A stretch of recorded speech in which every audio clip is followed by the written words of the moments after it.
What is going on, YouTube? Andrew Miller from Hook'emHeadlines.com coming back at y'all today with a early look ahead at the 2024 NFL Draft, just from a Longhorns perspective. We just had the 2023 NFL Draft wrap up with day 3 yesterday. Had 5 Longhorns taken off the board, including Bijan Robinson going 8th overall to the Atlanta Falcons. Bijan being the first round pick for Texas since 2015. But, again, want to take a look ahead at what could even be a more promising 2024 draft class for Texas than we had in 2023. And 2023 was a pretty solid one. You had 3 guys going in the top 4, or in the first 4 rounds, 2 in the top 3. I think that Steve Sarkisian definitely has the program headed in the right direction, especially in terms of player development and, NFL draft results. So I'm going to go through, I've got about a half dozen honorable mentions here. And then 5 names that I wanted to particularly hit on among the top NFL draft prospects for the 2024 class for Texas. And I am going to go in a certain order here. There's some guys that are almost guaranteed to enter the draft next year, whether it be due to a lack of eligibility or, just NFL draft intentions that are already pretty well known. There's some guys that it's just mostly based around speculation, but with a big 2023 season could, cash in and, end up being a pretty high round pick in 2024. So let's go ahead and jump into the honorable mentions here. I got 3 on offense, 3 on defense. Starting out on the offensive side of the ball, I have junior wide receiver A.D. Mitchell. I'd assume that A.D. Mitchell is probably going to be a one and done at Texas. He is draft eligible for the first time next season. This will be his 3rd year of his collegiate career heading into the fall. A.D. Mitchell, it's going to just be about staying healthy and productive for him. I think he showed in the spring game what he can do. He had a really nice catch. I think everyone saw that one-handed catch he had in the end zone from Quinn Ewers in the spring game, along with having a really good finish to spring ball just in general. He was definitely one of the standouts in the latter half of spring practice, eventually getting or locking down the spot with the ones at boundary. But, A.D. Mitchell's a guy that's got a big frame, large catch radius, 6'4", good wingspan, good vertical ability, good speed as well. He checks off a lot of the boxes of what you would look for maybe like a middle round wide receiver in the NFL draft. But pretty high upside guy. And again, if he's able to stay healthy and have a productive 2023 season at Texas, then, I could see him being a middle round pick in the 2024 draft. But there's still a few boxes he needs to check in terms of production and health that I think could determine his draft stock next year. Next one is another boundary wide receiver, Isaiah Neyor. Neyor, I think could be an NFL draft entrant in 2024 or 25, since he got an injury redshirt last year. He still has multiple years of eligibility remaining, but, he spent more than 3 years in college, so he could also cash in if he has a big 2023 season, coming back from, the ACL tear he suffered last fall. And, if he has a bang-up campaign and, he kind of broke out already at Wyoming in 2021, but, if he has his breakout season at Texas in particular, again, another guy that's got all the tools, 6'3", about 215, 220 pounds, insanely strong hands, good timing on the boundary to be able to go up and get those contested 50-50 balls. He has a good deep ball threat as well. Just really a dominant force on the outside. And, I think I think if he does show out in dominant fashion this fall, I think a lot of us know he can, then he could easily rise up to being like a 2nd or 3rd round pick in the NFL draft. He's just got those type of tools, that type of ceiling. Christian Jones is the next honorable mention that I have. I think for Christian Jones, if he has a solid 2023 campaign, continues to get better in pass blocking and, also continues to solidify himself as a solid run blocker, then I think he does have a future as potentially maybe an interior offensive lineman at the next level, maybe a late round pick. The floor on him, I think, playing along the interior in the NFL is pretty high, ceiling pretty low. So I think what you're getting out of him. But I believe this is the last year of his eligibility in 2023, so he'll be going to the pros either way. Moving to the defensive side of the ball now, first guy up on the defense, I got Jalen Ford, rising senior linebacker. Ford's going to have a really interesting draft scouting process. That really, in terms of evaluation from NFL scouts, is going to start from week 1 this fall. Ford obviously had a breakout campaign last season, should have been the Big 12 Defensive Player of the Year, made plays all over the place, really showed a lot of improvement in terms of his ability as a read and react linebacker and finding the football, showing a lot of quickness to be able to get to the ball carrier as well. I think one of the most positive developments in his game as well is just his ability to make plays in pass coverage. Ending up with like 3 interceptions last season. He turned into just an absolute game breaker in coverage from the linebacker position, and he's got pretty good size, and I would say about average to above average speed from what you would see from most NFL linebacker prospects. And so this fall is going to be very telling for him. He's not going to have DeMarvion Overshown by his side anymore, who I think Overshown it only makes the guys around him better, but I think Jalen Ford's going to have more of a responsibility to shoulder the load for the front seven, especially at the linebacker position. So with that much responsibility on his shoulders, if he's able to, do just as good or even build on last year's results, then I could easily see him being a day 3 or day 2 or early day 3 pick. Moving to the secondary now, I got Ryan Watts, redshirt junior cornerback. I think if Ryan Watts can stay healthy throughout the 2023 campaign and build on what he did last fall, really being, I would say, probably the most consistent cornerback that Texas had, especially in one-on-one coverage.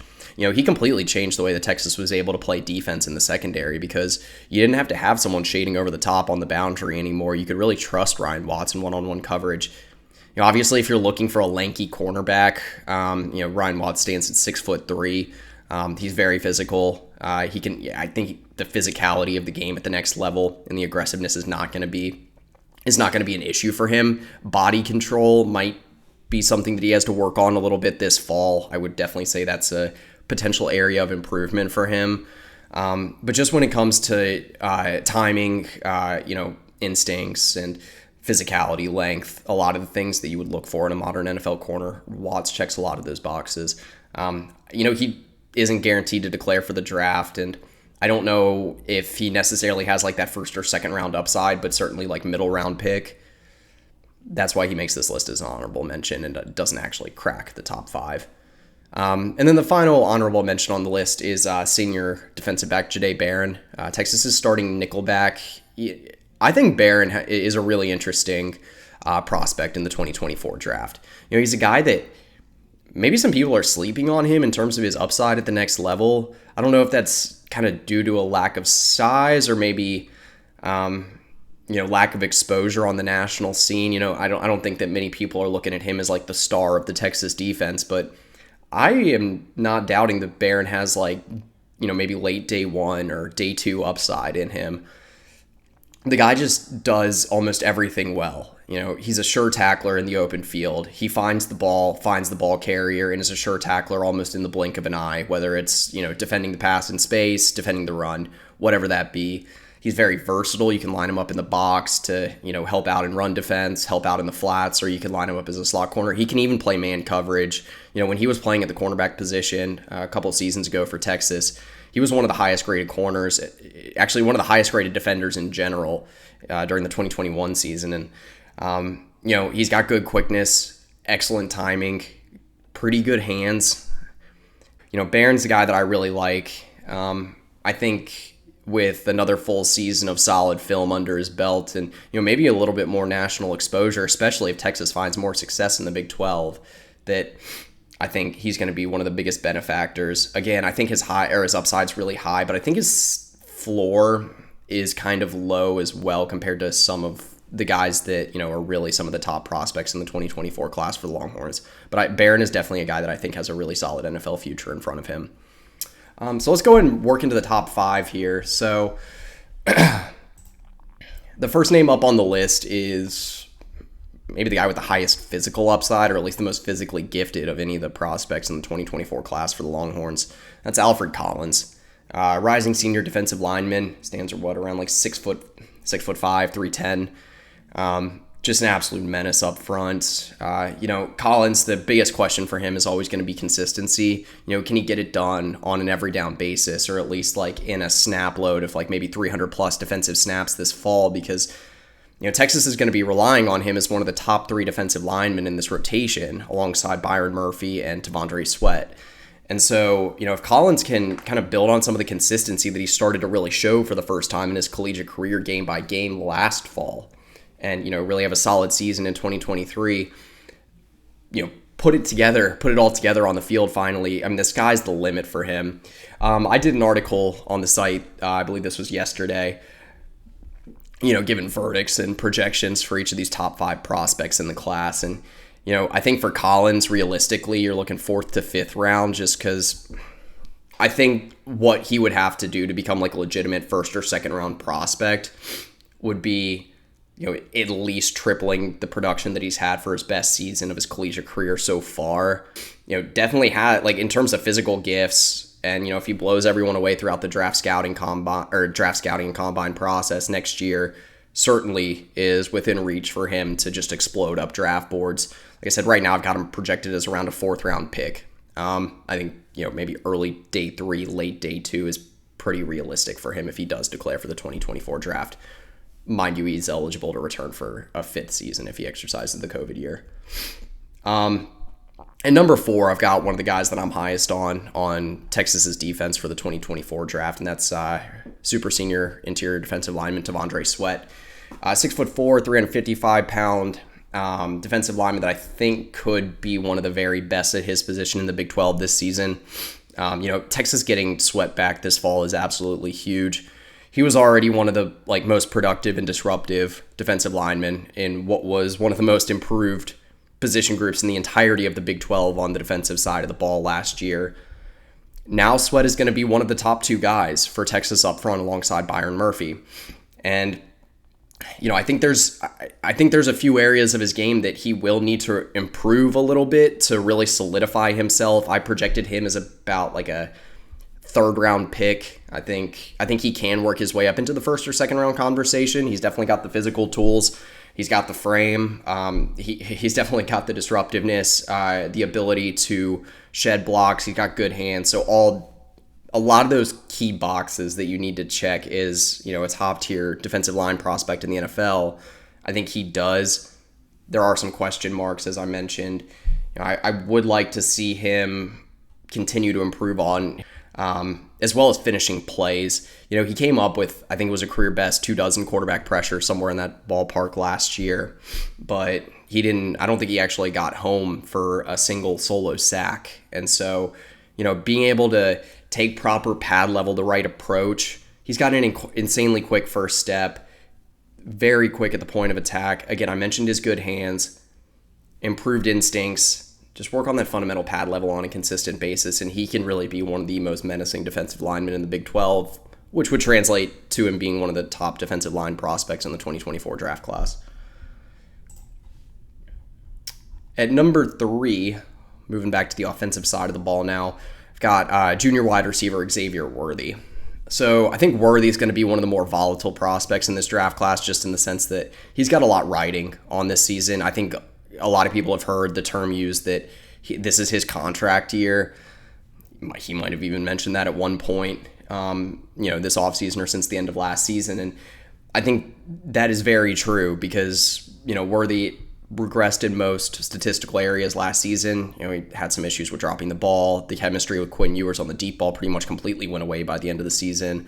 And a lot of the momentum that he had built during his freshman All-American campaign in 2021 kind of got snuffed out, in the second half of last season. So, Worthy needs a bounce back season. He needs to show that he can be one of the most dangerous, elusive, and explosive wide receivers in the country. Kind of what he showed in 2021. Last season in the short and intermediate passing game, he still showed that he can be a threat. And I think that Sark is still going to get him involved in other ways. But, the type of wide receiver that Worthy is what a lot of NFL scouts value in the modern game. These guys that maybe a little bit more lanky and wiry, but just insanely elusive and agile in the open field, can make a ton of things happen in space. And can, for Worthy, he can contribute on special teams. He can be a really electric return man in the punt return and kick return game. So there's multiple sides of the ball that he can bring value on. And so, I think just in multiple regards, Worthy's upside in the NFL draft is sky high. if he ends up having another 1,000 receiving yard season, find some chemistry on the deep ball again with Ewers, and eliminate some of the drop issues, which, knowing now that he had a broken hand down the stretch last season, if he's able to stay healthy this year, I think he's primed for a bounce back campaign. And so, I mentioned I projected his draft spot at the second round, but I could easily see him going in the first round if he ends up having a bounce back season. Most of these are pretty conservative estimates outside of one I will admit that is pretty bold, but I'll get to here at the end. But like I said, for Worthy, I don't see him going much lower than the early third round. I think the floor on him, while it can be a little shaky, that the ceiling is going to be so appealing that a lot of NFL teams just are willing to jump at it no matter what. The number 2 prospect that I have for Texas in the 2024 draft class is junior tight end JT Sanders. Sanders is coming off a breakout sophomore campaign last fall, where he was the best tight end of the Big 12, all Big 12 first-team tight end. Registered more than 50 catches, over 600 receiving yards. Was it 5 touchdown catches. He really turned into someone that Sark was able to use all over the place, motion out pre-snap, line up inline, really be a threat from the tight end position or almost anywhere. I mentioned this stat in my article. He actually took at least 50 snaps on pass plays in line at tight end, out wide and out of the slot. And so, really goes to show that type of pre-snap versatility and matchup issue that he presents. I think he's only going to get better in the 2023 season. I think there were some times last season when him and Ewers just weren't on the same page, kind of similar issues that Ewers had with a few different wide receivers at times last season. And, with Sanders' versatility, some of the good things we heard from him coming out of spring ball, and, just the natural talent that this guy brings to the table, man, he's just an insane athlete, menacing in the open field, finishes plays like almost no other tight end that we've seen in Texas in a long time. It's still very dangerous in the open field. You can't sleep on his speed. Very, very difficult to cover in one-on-one matchups, especially if you're putting a safety or a linebacker on him, whether that be on the boundary, in the flat, if he's running up the seam. There's a ton of different ways you can use him, and that's going to be really valuable at the next level. I have him projected as a late first-round pick, but, for tight ends, it's hard to peg their value in the modern NFL, especially with a guy like Sanders that can be used in so many different ways, and he can block. He's a pretty solid blocker as well, especially for being a guy that's more known for his abilities as a receiver. So I'd say mid to late first round is where I would peg Sanders at the moment. But at number 1, I've got rising redshirt sophomore quarterback Quinn Ewers. Ewers is going to be a hotly discussed commodity at the quarterback position for the 2024 draft class all throughout the 2023 season. I think in terms of talent, he's, maybe he's up there with Caleb Williams in terms of the top quarterbacks in this draft class. I think they have the highest ceiling, and I think with a solid and improved 2023 campaign that Ewers could easily become the first overall pick in the 2024 draft. I mean, just that arm talent he brings to the table. He's got that frame. Functional athleticism, I should mention as well. I think he's a guy that can run like a 4.6 or 4.7 40 times, so you can still be a guy that can make plays with his legs when he needs to. For Ewers, it's all about just showing more composure in the pocket, more consistent footwork, and like I said, just more composed decision-making. We've heard about some of the strides he's made, how much more mature he's become.